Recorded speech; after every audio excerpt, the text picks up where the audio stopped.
John Hollowman IV is going to lead us down for the start in front of what is a packed house, along with all of you fans watching from home. It's time to kick off the next chapter of racing in Bowman Gray Stadium history. Through 3 and 4 they come. Green flag is in the air, and the Cookout Madhouse Classic is green for the Modifieds.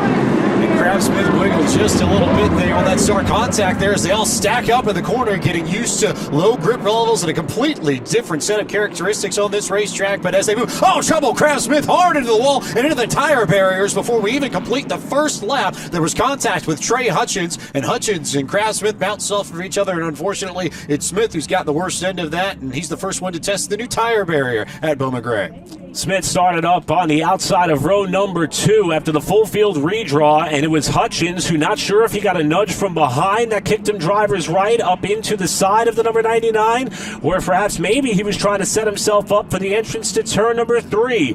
But that zig and zag by the 14 car of Hutchins, it ended up pitching Crab Smith into what, as James just explained, is a newly designed protective layer that continues to hold true to what is the former and well-known entrance to the pit area. Let's take a look at what happened. Bobby the Bonnie in. So we'll take a look at this and get an opportunity to see how this shook out. But the one thing I noticed in all of this, Eric, is just how crazy that start was and how much these drivers are struggling for grip. Normally, it's a much more composed start at Bowman Gray, but there were a lot of drivers that were locking up the front tires, that were struggling to figure out how to enter turn 1, and that's consistent with what we'd heard from a lot of these drivers in the field, that because this is a completely different time of year compared to what these drivers are used to racing into, you end up in a place where you don't necessarily know what to expect, and you end up with situations like this where they just bounce off each other, and there really wasn't anywhere to go. I think Trey was trying to stay away from somebody else, and he ended up making contact with Crab.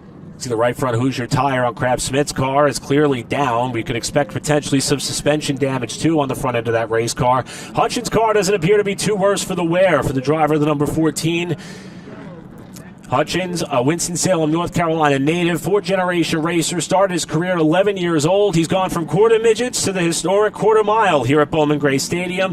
The name may sound familiar. Longtime racing legend Bobby Hutchins is his father, but Trey is also quite the brilliant mind. He graduated with a mechanical engineering degree and a 4.0 grade point average from North Carolina State University as valedictorian. He continues to pump those efforts into this racing program. You may have seen him on the NASCAR Craftsman Truck Series several times, and now he is trying to do what he can to lay claim to what would be the biggest win of his career on this monumental weekend as they continue to work to get that 99 car off the track. He represents the 3rd generation of the Hutchins family that's been involved with Bowman Gray in some form. His grandpa Bud owned Modifieds back in the day, and his dad Bobby raced at Bowman Gray in the Modifieds, and has 7 modified wins to his name as we see Crab Smith climb out of his car, his race, over far earlier than he'd like, and that's, I think, the first evidence of some temper. And there's Bowman Gray for you, Eric Brennan, the first sight of some of the Madhouse that we've seen in 2025. It took only the first caution for us to get a bit of Madhouse highlight reel footage for all of you, as he delivered the universal signal for "you are number 1" to Mr. Trey Hutchins and that of Crab Smith, who Crab described this weekend as being something he never thought he would see in his lifetime. The return of the Cup Series and the return of an event of this caliber to this racetrack. Unfortunately for him, the on-track portion of his weekend didn't make it past the opening lap.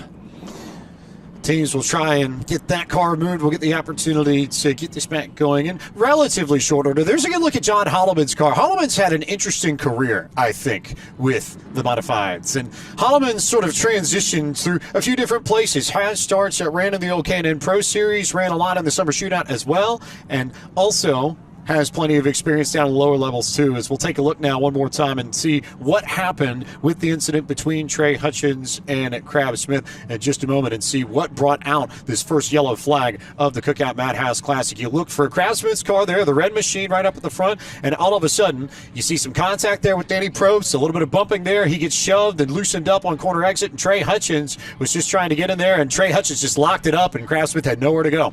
Yeah, I was curious if perhaps the 14 got a nudge from behind Brandon, you can see he slid that left front tire a long ways approaching the entrance to turn number 3. That forced the car to go straight, hip check Smith up into the wall, and then Smith ran into that protective tire pack, which, you know, Pike, we talked about some of the enhancements the Speedway has made. That used to just be the end of the guardrail with 1 or 2 tractor tires. Some of the best ever have gotten into that, and for Crav Smith, the renovations and repurposing of that pit entry avenue, that may have saved not only the race car a lot of damage, but Crav from being pretty sore tomorrow morning. I think it definitely is to his benefits that he got to at least have the tire bearer and be okay. We are going to take a quick break, and then we are going to be back with more coverage of the Cookout Madhouse Classic live from historic Bowman Gray Stadium in Winston-Salem, North Carolina after this. John Hollowman getting ready to lead this field back to green flag racing as we resume the Cookout Madhouse Classic. Everybody back on the gas and back on the way, and almost trouble there. Danny Probst was way sideways in turn 1 before we even got to the start-finish line, and they are door-to-door for the race lead. How about Sweeney trying to make that top line work on the choose? It was a bold effort on his part, but he gets really sideways back to the power, and Hollowman will protect the lead. And there's the bumper from Mike Sweeney. He gets right into the rear of John Hollowman. Hollowman slides through the corner, but Sweeney had a really fast car towards the back end of last season, and it looks like, at least initially, that speed is only carried on, but these cars already sliding all over the place. A lot of the drivers had the feeling that this track was going to grip up. It rained overnight, so there was not a lot of rubber down on the surface when they got going for practice earlier this morning, but everybody expects this to tighten up pretty considerably. The question for these drivers is how much rubber will this track take over the course of 125 laps? And we've got our second caution, and this one involves one of our Fans Challenge competitors. Chris Fleming qualified second on the grid. He elected to take the Fans Challenge, which would be to start at the back of the field. This was offered up to the top 4 qualifiers, and Fleming and Randy Butner were the only 2 that took the shot. The first NASCAR convertible division race at Bowman Gray in 1956 as we go back to green flag racing. And John Hollowman and Mike Sweeney lead us back to green. Lee Jeffries there in the mix, and Brandon Ward too as they thunder down the max stretch at the Madhouse. That's got to be one of my favorite camera shots I've seen in a while. Just watching these cars exit turns 2 and turns 4. Top 3, now top 4.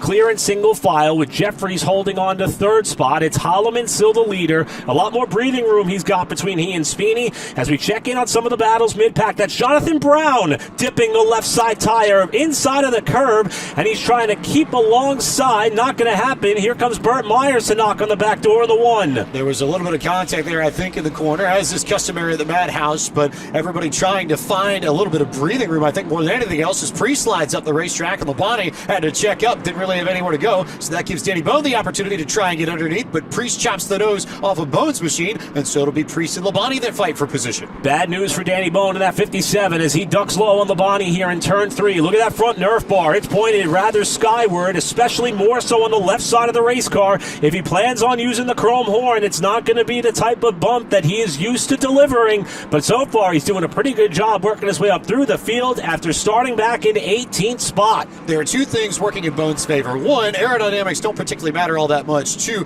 and he said as much. I saw him give an interview earlier this morning. He comes here and participates primarily in the longer races at Bowman Gray. The Modifieds will race 100-lap races, 150-lap races, 200-lap races, 50-lap races. He likes participating in the longer races. He said, I feel like because this is a longer modified race at 125 laps, that suits me and the way I approach the races here at the Madhouse. So Bone's certainly someone to watch for, former track champion as well. As we look up further in the field, this is the battle for, I believe, the 4th spot, as Lee Jeffries is going to lose his spot to Brandon Ward, and there may be Danny Probst in his rearview mirror too. Probst in that 00, got a new crew member on board with him for 2025. Bobo Brown, respected crew member amongst the paddock, of course, brother of Jonathan Brown, is going to help this driver in 2025, and they're off to a flying start, holding down a top 5 spot. But knocking on the door comes that 6 car of Slate Myers trying to get up to and past Probst for that spot, with Jeffries about a car length further up the road. It's been a flying start for the Flying Taco, but Slate Myers, we saw him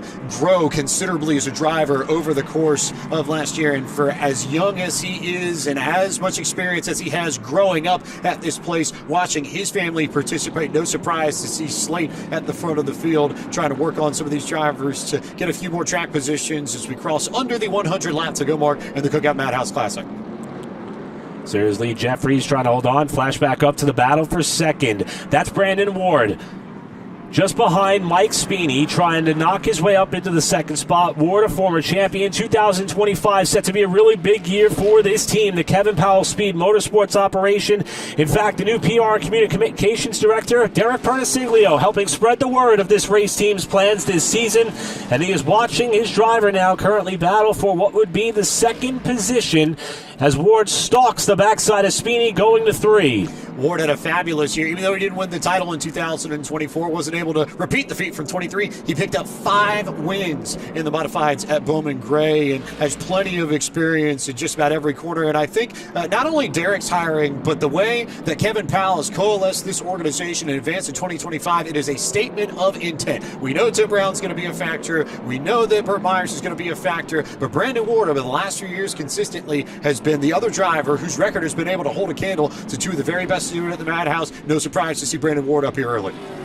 Ward continuing to hound the backside of Spini. And one car you don't see in the vantage point of these two is your race leader, John Hollowman IV, who has checked out. He is clear and free right now in sole possession of that top spot. This is the best battle on the racetrack right now for second, with Spini still holding a pretty wheel. Ward appears to be a little bit better in the center of the corner, but Spini is pulling him off the corner. Yin and yang and back and forth these two go as someone tries to tug on Superman's cape because he is gone. Hollowman is way out the front as we go a little bit further back. Lee Jeffries continuing to slide back. Jonathan Brown underneath him. There goes Burt Myers and Jason Myers in tow. All of these drivers beginning to stack up behind Danny Probst. And that looks to me like the first real line on this racetrack as they check up a little bit on the front straightaway. And the yellow flag is out once again. It's going to be caution number 3. It'll be Spini and Hollowman once again at the front of this field as they will go take off. Good restart for Hollowman. A little bit of a slide for Brandon Ward, but it seems like we're starting to get to grips with Bowman Gray. And give a call to Mike Spini. He's taking a shot every time as that's Brandon Ward sideways off of 2. He caught the left rear of Spini's car trying to keep inside, but it wasn't going to happen for him here. Now it's Probst trying to four-wheel it off the corner inside of Slate Myers with Slate's father, Burt, just behind him on the top lane. Oh, by the way, Burt Myers is already on the charge. He started pretty deep in this field to get going as they all stack up and Slate turns and Burt has to stop right in front of his son and the caution comes out once again. Not the kind of father-son moment these two wanted to have, especially at this point in the race. Slate Myers, who had done a tremendous job driving his way up towards the top 5 after getting hit from behind by another car. I believe it was Danny Probst who may have gotten a shot in the shorts going into 3. And that caught the 6 car and sent him around, and Burt had nowhere to go. Burt checked up, did a really nice job of it, but here's a look at what happened. You see the flying taco caught the curb on the inside there, lost grip, I think. That concrete, a little bit different handling than you have on the asphalt here. That unsettled his car in corner entry. He bounces up the racetrack, goes into Slate Myers, and Burt Myers just has to check up not to run into the 6 car, but to lose all that track position in the process. And you see Probst there trying to hang on, going off into the corner. That's Jonathan Brown behind him, and that may have been the initial contact from Brown in the 22 to Danny Probst in the 00. Typical chain reaction stack up you would see on this quarter-mile bull ring. And we'll give you one more look at it here. This is how it started to unfold off into the corner. I don't know. I can't decide if they got into each other or not. The other thing I can't tell is whether or not Jordan Fleming got into Jonathan Brown, and if that may have had anything to do with it too, because there was contact between Fleming and Brown somewhere in that sequence as well. But again, I think if anything, that just emphasizes how tight the quarters are here. This is a quarter-mile racetrack. If you take your typical running track, like you see track and field events handled, whether or not it's here in America or around the world, and you literally just pay that. That's what we're working with here. It seems big if you're a human running it. It's a little bit tighter if you're running 3,400 pounds of man and machine on it. And I think 2 things we have to consider. One, all we've been talking about is just how slick this racetrack is. And we're not just seeing it from drivers up in that outer groove. We're seeing it from drivers trying to run the preferred groove, the inside lane, especially coming off the corner. And with these drivers having their hands full, maybe a little bit more than they've ever been used to in their modified careers at the Madhouse, that's creating a bit of a ripple effect through this very tightly bunched field and causing a little bit more contact and chaos. And Pike, on top of that, the fact that the caution laps are counting, the Sandy, the hourglass is going to run out a little bit quicker than what some of these drivers are used to in these extra distance races. Caution laps count, and we have a 90-minute time limit, and I would have to believe that for some of these drivers, especially towards the back of the field, that's starting to creep into their heads as well, as you get a good look at the Snowman, Junior Snow, with a little bit more pink on the car this year. Pink is his color here at Bowman Gray Stadium, but last year, a little bit more of a black and electric blue and pink look. This time, it's just all pink and black, but you will not miss the Wagner appliance machine for Junior Snow if you land out on the racetrack. I'm looking forward to see him compete when the NASCAR Advanced Auto Parts Weekly Series regular season fires up here in April. Yeah, and you saw him pull up there towards the back of the number 44, petty blue-looking color there for that of Daniel Beeson. I got a chance to talk to Daniel, who is one of the nicest guys you will find in the Bowman Gray Stadium pit area. He classified this as a once-in-a-lifetime opportunity, and he can't wait to put on a show for the fans. As a matter of fact, up till about a week ago, the driver of that 44 in Beeson out of Kernersville, North Carolina, for his family-owned team, didn't think they were going to have the funding to run this race.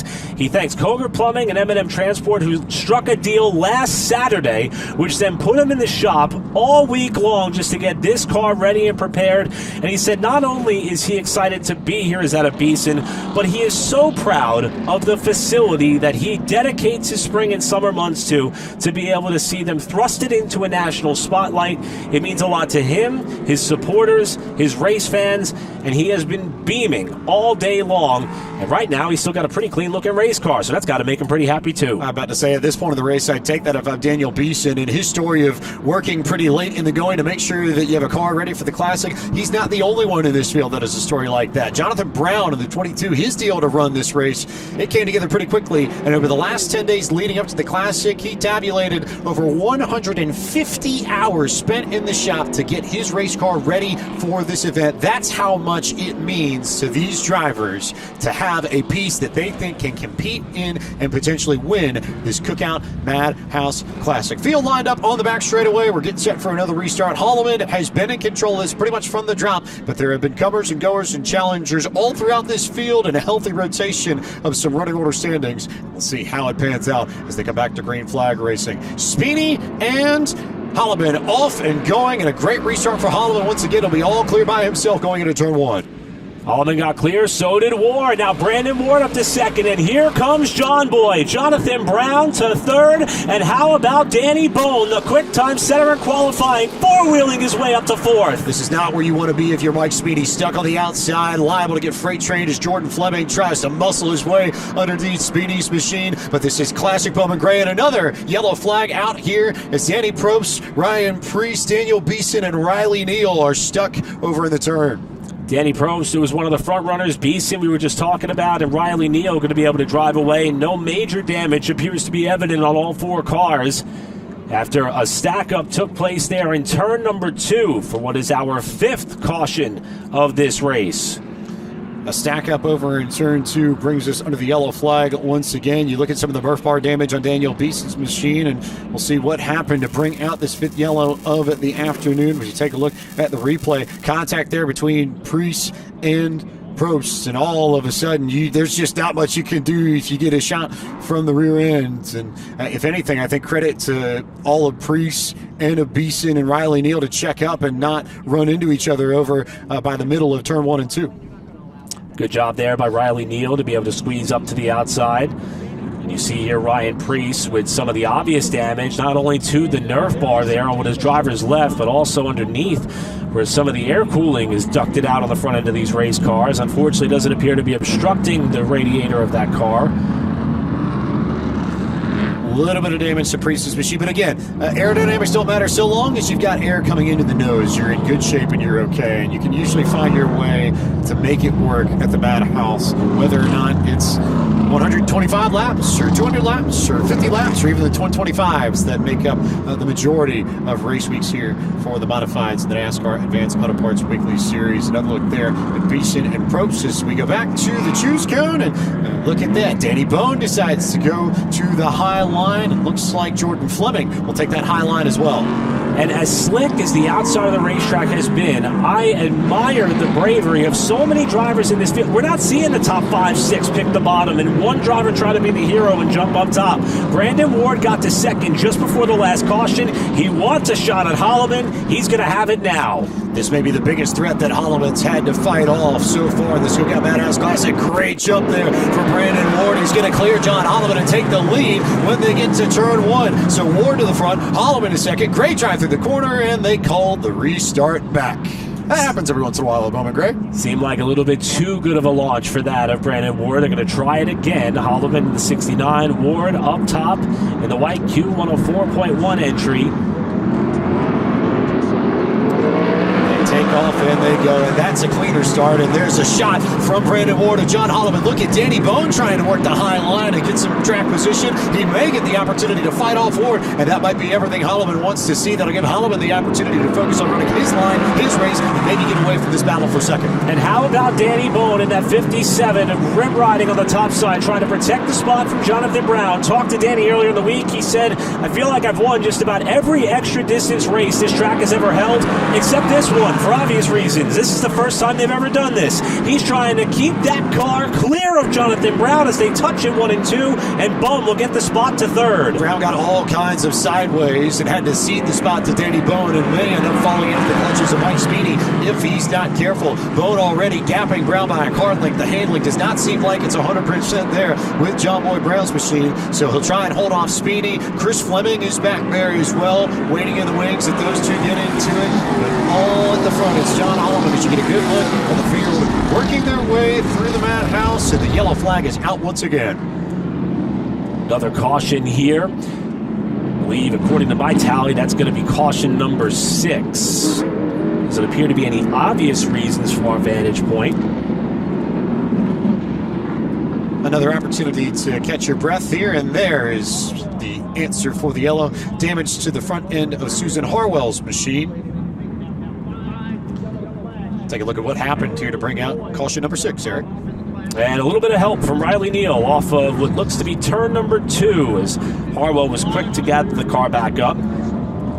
For Susan out of Jonesville, North Carolina, this is a great opportunity paired up with that of Lee Jeffries as that organization and operation, thus the similarities between the cars. But Susan said this is one of the races where she was given the nod and go ahead to go out and contest, and she is using that to express her displeasure with the real deal Riley Neal, and a little bit of a warning shot there under the caution. So, Riley Neal's been a little bit busy the last few moments, but he's been busy trying to put this together. You notice the purple and the white on that machine? Those are the colors of the Winston-Salem Nash, the high A affiliate of the White Sox that play in Winston-Salem. And Riley works with the organization when they play ball on weekend night or weeknights throughout the summer. And he was able to build a relationship with the front office, was able to put this deal together to have the Dash as a partner. So they did a great big announcement on social media. They plastered it all over their social channels, and we get a chrome, purple, and white color combo. Not one that you normally see on Modifieds, and if you haven't seen Riley's fire suit either, it looks like a baseball uniform, just like what the Dash trot out to when they play ball in the summer in Winston-Salem. Green flag back out once again in the Cookout Madhouse Classic. Hollowman with another good jump, but Danny Bone down to the inside of Brandon Ward, two of the fastest drivers in the Madhouse, fighting for second and trying to vie for the opportunity to go challenge Hollowman for the top spot. Two drivers who qualified up in the front 4, but turned down the chance to participate in the Fans Challenge. It worked out for Brandon Ward, started up in the top half of the field. Danny Bone has worked his way from 18th to 2nd. As we got a spin off turn 2, it's Priest. Ryan Priest goes around. He is stuck in the grass and trying to get out as best he can, but you see just how wet the grass is, and that's a good indicator of just how much rain we had overnight in Winston-Salem. During the morning hours and the early part, right around after midnight to 2 a.m., it was pretty heavy coming down in Winston-Salem, and makes it very difficult to get out of the grass here. As we take a look at what happened to Ryan Priest, the car was already sideways, and then contact with Daniel Beeson finished Ryan Priest off at the exit of turn 2. So the second incident that Priest has been involved in with his Hughes Motorsports, typically numbered 14, now numbered the 41 for that of Priest. And those drivers got to hustle. They've been laying back trying to count cars with their spotters and teams, and they got to hurry up to catch the field who's already back underway. Hollowman, Bone, your top 2 as they go to 1. Brandon Ward tried to fill the void on the inside on Bone. He's going to do that to get alongside of the battle for second. This is going to be an all-out brawl between these two. Contact in the middle of the north turn as Brandon Ward tried to keep it alongside Danny Bone, but Danny Bone able to work his way up to second, further back. Look at the Myers brothers. We haven't really talked much about Burt Myers or Tim Brown in this race up to this point. Burt had the opportunity. He was gaining track position and to stop to avoid hitting his son's slate. Lost the track position because he stopped under a yellow flag and now is working his way back to the field to try and get back to the front and potentially hunt down win number 99. And in front of him, brother Jason, who was quoted just this past week with Sports Carolina Monthly. He said winning this race would be bigger than winning a title to him. A title you can kind of prepare for. You know you're in contention. This race is something that is completely new to everybody. And Jason has done a good job tonight keeping his nose clean just behind the 16 of Chris Fleming, rebounding from the early spin and caution as Burt Myers has a hiccup and the caution is out yet again. Trouble, I believe, in the north turn as Susan Harwell is stopped, and Tim Brown is also stopped behind her as well. So Harwell off right by the entry to the pit area. I wouldn't necessarily call it a pit road here at Bowman Gray. For those who have not had the opportunity to visit Bowman Gray in person, your pits are over just behind this fence. They loop out behind the field house that serves as the home locker room of the offices of Winston-Salem State University Athletics, and that's now where Tim Brown looks like he is headed to, as Brown has pulled his car into the entrance, and it looks like they may be attaching the record of Brown's machine. Hollowman with another good jump as he's got Danny Bone to follow on the outside as Bone gets the fence, and did he damage the right front suspension on that car, or is it okay? That's a question we have to watch for as Brandon Ward now takes second. So now Bone falls into third with questions remaining about the front end of that race car as he gets jacked up a little bit there by Sweeney, who holds fourth. Chris Fleming now into the top five. He took the fans challenge, just trying to race his way further up, and Slate Myers has parked it up against the safer barrier. Slate Myers up against the wall and now in trouble. That looks like it's right outside of turn 4. It is a little bit reconfigured too. We didn't get the chance to touch on that at the beginning of the broadcast, but in addition to the safer barriers and the lights, they also repaved the entry and the exit of pit road, and so it's a little bit for us to get used to too, even though we've seen the Madhouse many times over. That straight shot down the line from turn 4, something that we haven't particularly seen much of because it's new to us. So a testament to the work done both by NASCAR and the city of Winston-Salem to prepare this facility and bring it up to NASCAR Cup Series standards, and what a job they have done beautifying the Madhouse. You can see Slade Myers able to drive away. This is the restart. Watch what ended up happening here to the number 57 of Danny Bone. We're going to try to get another look at it. He definitely white-walled that right front. On the outside of John Hollowman IV, getting back to the power, a little bit of side-to-side contact, and that left rear Nerf bar to the left front tire of Danny Bone was enough to pitch him pretty square into the outside safer barrier on the front stretch. And now the question remains, is that car still going to be good enough to contend? Once he gets a few more laps in it, this will be a better look at the contact. Got a really good shot. Watch that right front tire on Danny Bone's machine. It rode up on the wall for sure. So I have to believe that it's hurting in some way, shape, or form. And will that potentially be a massive detriment to Bone's opportunity, a chance to win the Cookout Madhouse Classic? We'll take a look here now at what happened to Slate Myers a little bit further back. Contact back in the field, and he just got sacked up with Bobby Labonte. I think there were 3 wide there trying to avoid one another. And Slate Myers just checked up to not end up completely in the fence.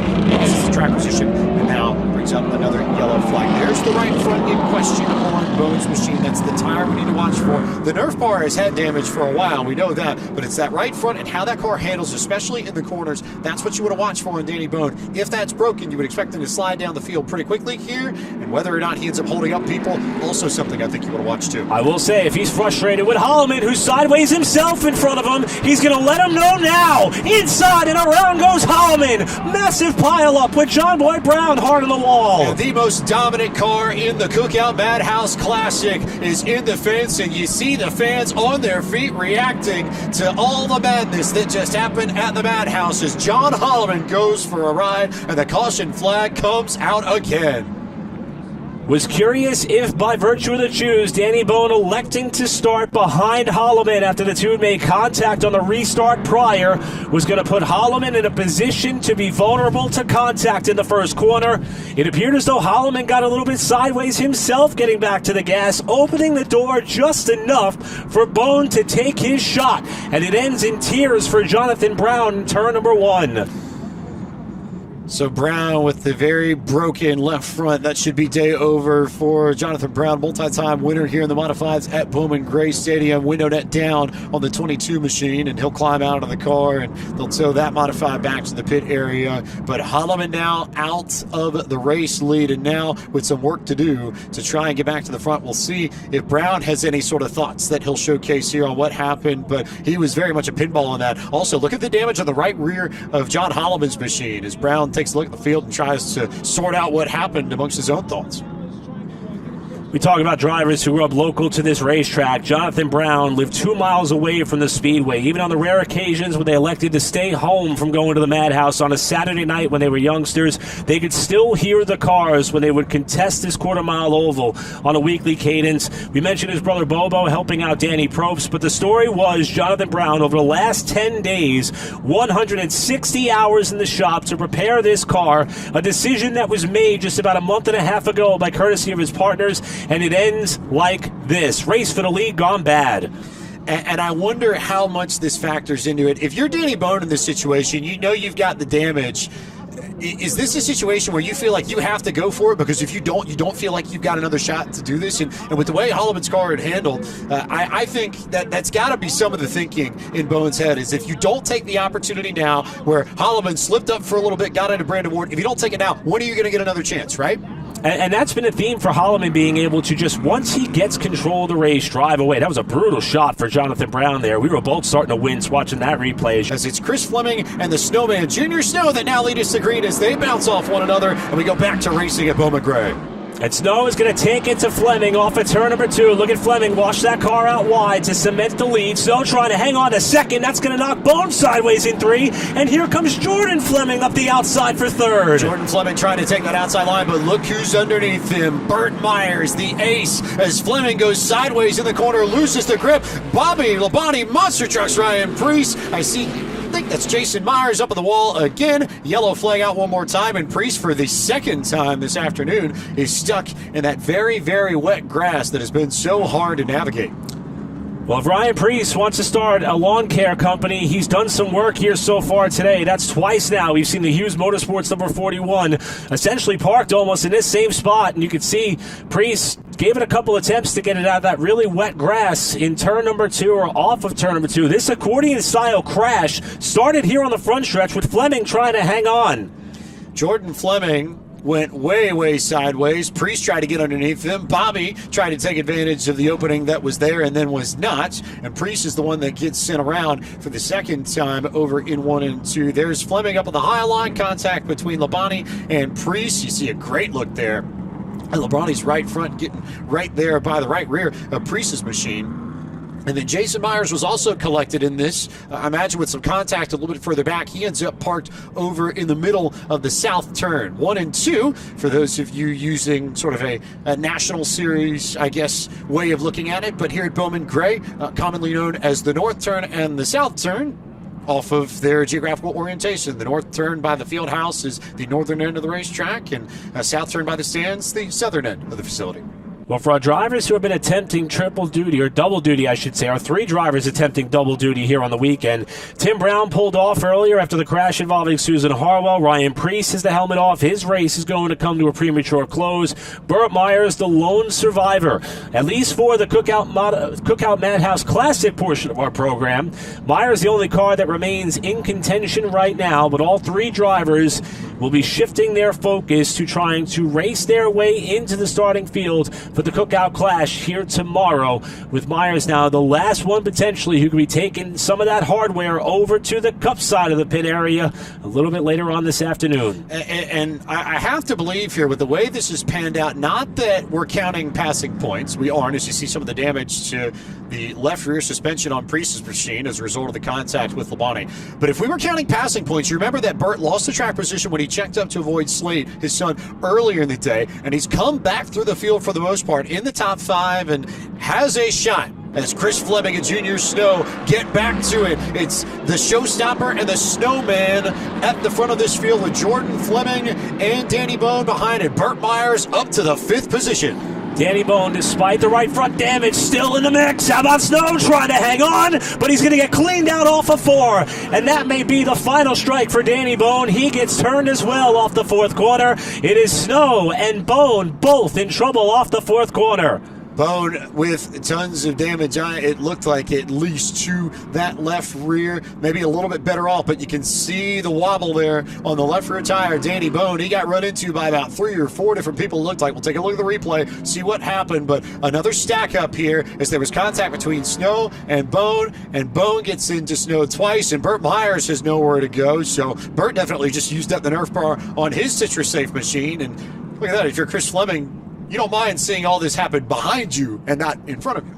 Yeah, absolutely. And as we take one more look at this, watch the 13 car of Jordan Fleming trying to find a way by as things stack up. He's going to squeeze through on the top side. Everybody kind of according together. That's a lot of damage to Burt Myers' car. That front Nerf bar is gone, as is some of the bodywork just below it.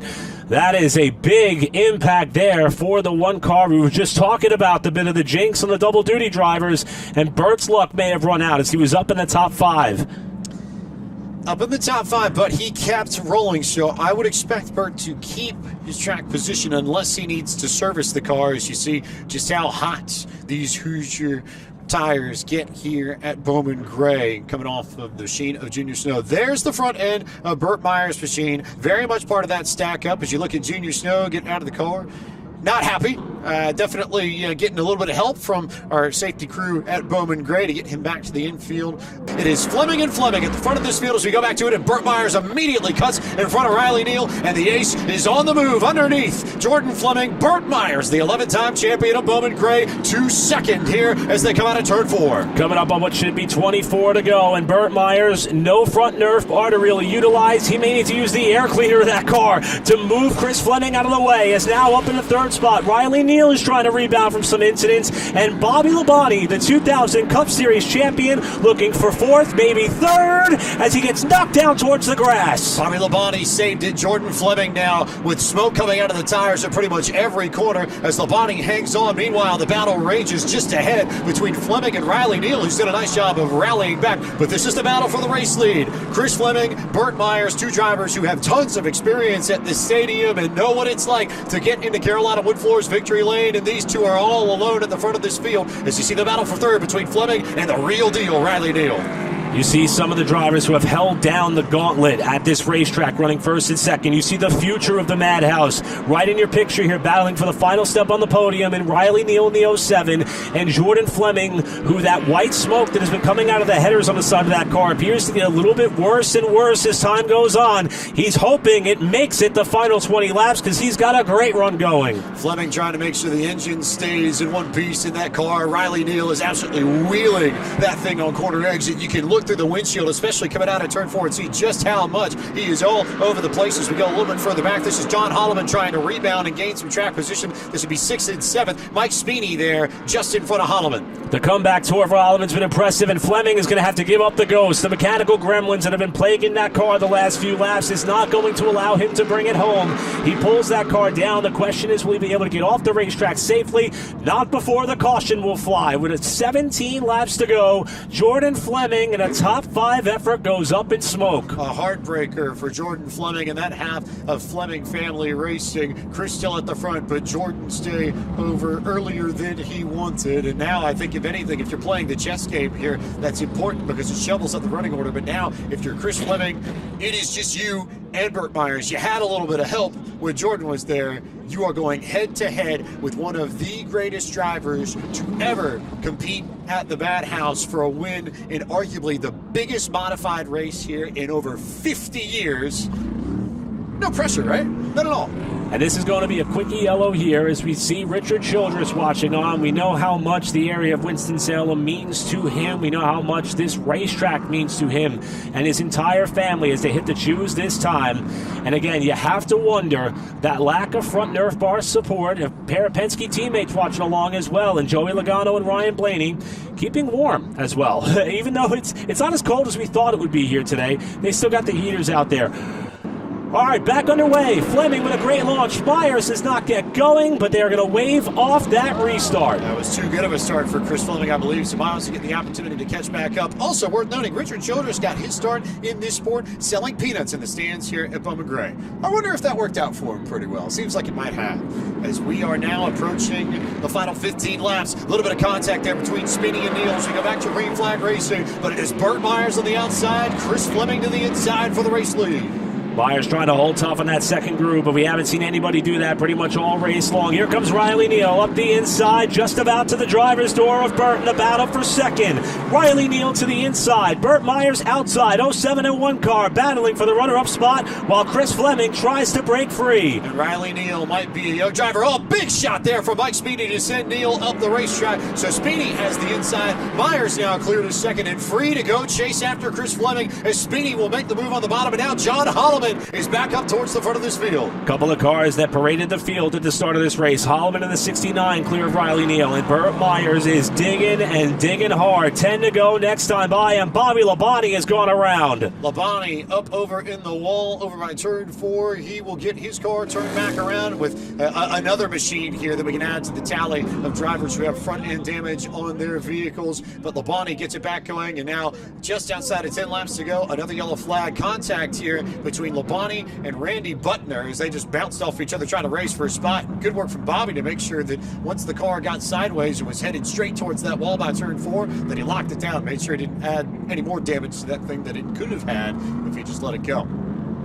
And Butner, another competitor who did elect to take the fans challenge after qualifying 4th.